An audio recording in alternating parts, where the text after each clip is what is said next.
E o Vojvoda, será que ele dá adiós na próxima quinta-feira se o Santos não vencer o Vasco pelo Campeonato Brasileiro?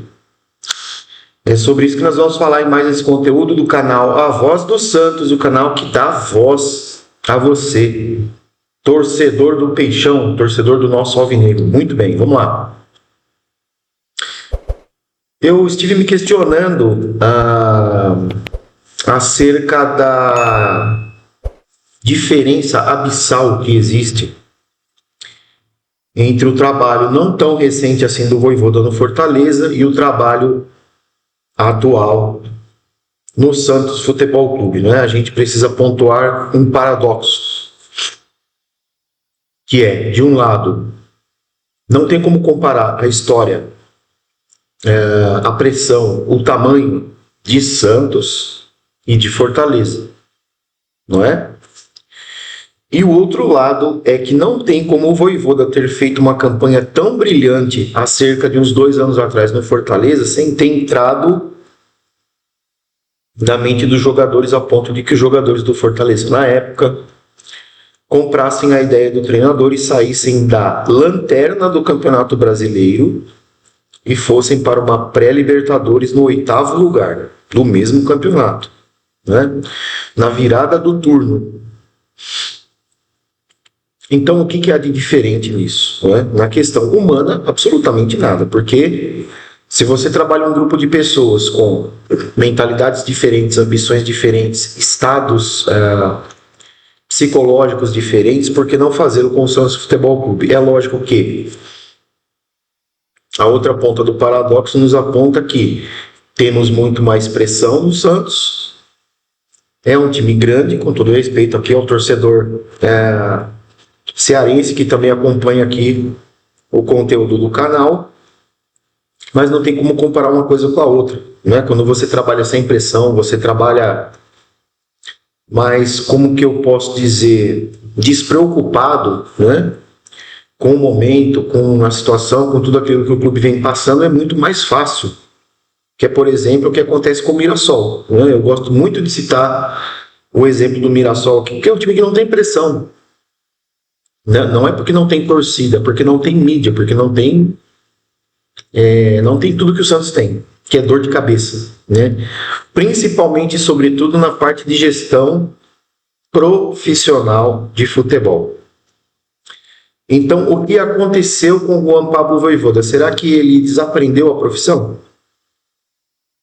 Porque eu me lembro muito bem quando o Kleber Xavier foi demitido, o Santos ficou à vera atrás de um treinador e buscou mundos e fundos para que trouxesse o Vojvoda, não é?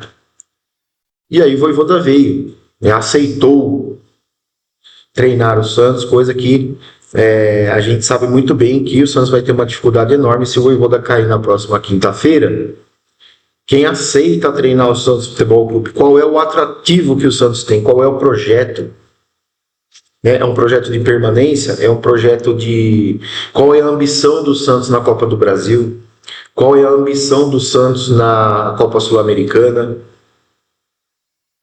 Porque se o projeto for medido com a régua lá embaixo, ninguém vai aceitar, né? Muito se fala em Renato Portaluppi, Cuca, Sampaoli correndo muito por fora, tem a reprovação da maior parte da torcida, inclusive de dirigentes do Santos, né, da dita alta cúpula, né, a famosa Belmirolândia, como gosta de dizer o Fábio Sormani, mas quem aceitaria dirigir o Santos? É óbvio que se você pegar um meio para fim de campeonato, ali é muito mais complicado. É por isso que eu tenho falado constantemente nos conteúdos aqui do canal. Se vai trocar, troca já. Como fez o Vasco, por exemplo. O Vasco, que vai jogar com o Santos na quinta-feira, às 19 horas na Vila Belmiro, já fez isso, né? 4ª rodada do Campeonato Brasileiro. Anteontem já demitiu o Fernando Diniz, porque era um trabalho que não estava... Era um trabalho muito semelhante ao do Vojvoda, não estava dando liga. Óbvio que o Vojvoda foi o treinador dos sonhos, foi o mais desejado, foi aquele que aceitou vir e não sei o que lá, toda a história a gente já conhece. Porém, Não deu liga, gente. Não deu química, não funcionou, não rolou, nada, sabe? Quando você para pensar que os números do Vojvoda, em detrimento do Kleber Xavier, são idênticos, para onde que o Santos vai caminhar desse jeito, gente? Então, óbvio que a gente não é trouxa, né? Você, torcedor, nós não somos trouxas. Lógico que já há uma movimentação nos bastidores por causa de uma queda do Vojvoda, já ter um substituto, né, ali no pente, vamos dizer assim.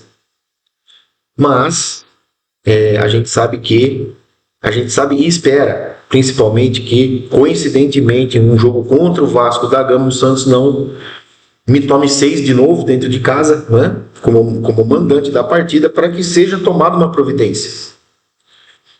Que seja feito algo logo de produtivo, para que não se chegue nesse ponto de novo. Já não basta a humilhação de ter tomado mais um gol no último lance de uma partida, que custou a eliminação do Santos no Campeonato Paulista, ainda tomar uma ataca, tomar uma goleada para que a diretoria... vocês estão vendo que agora tem que trocar? Que foi o que aconteceu justamente com o Kleber Xavier. O Santos tomou meia dúzia do Vasco, né? E não estou dizendo também que vai acontecer na próxima quinta-feira. Estou dizendo que se o Santos pode evitar um tipo de situação vexatória, mais um, né? Mais um, porque o extracampo é um show de horrores, né? Então que se faça isso logo, né? Se faça isso logo, porque assim o Santos se é que já não está fazendo, corre atrás de um outro treinador. Inclusive eu gostaria que você deixasse aqui na interação do canal a sua opinião. Se você é a favor da saída do Vojvoda, se não é a favor, se você quer que venha fulano, ciclano, beltrano, o Zé, o Benedito, o Joaquim, enfim, né? Inclusive Joaquim é um cara que eu gostaria que voltasse ao Santos, para que o Santos tivesse uma referência de zaga, uma referência de jogador defensivo que é muito bom na bola aérea, é muito bom na saída de jogo, pisa no ataque de vez em quando, faz gol, né? Joaquim, que muitos reclamavam, hoje faz falta. E pode ser que a gente venha ter o mesmo discurso com relação ao treinador. Eu espero que não, porque pior do que está, vai ser difícil ficar. Beleza, galera? Até a próxima.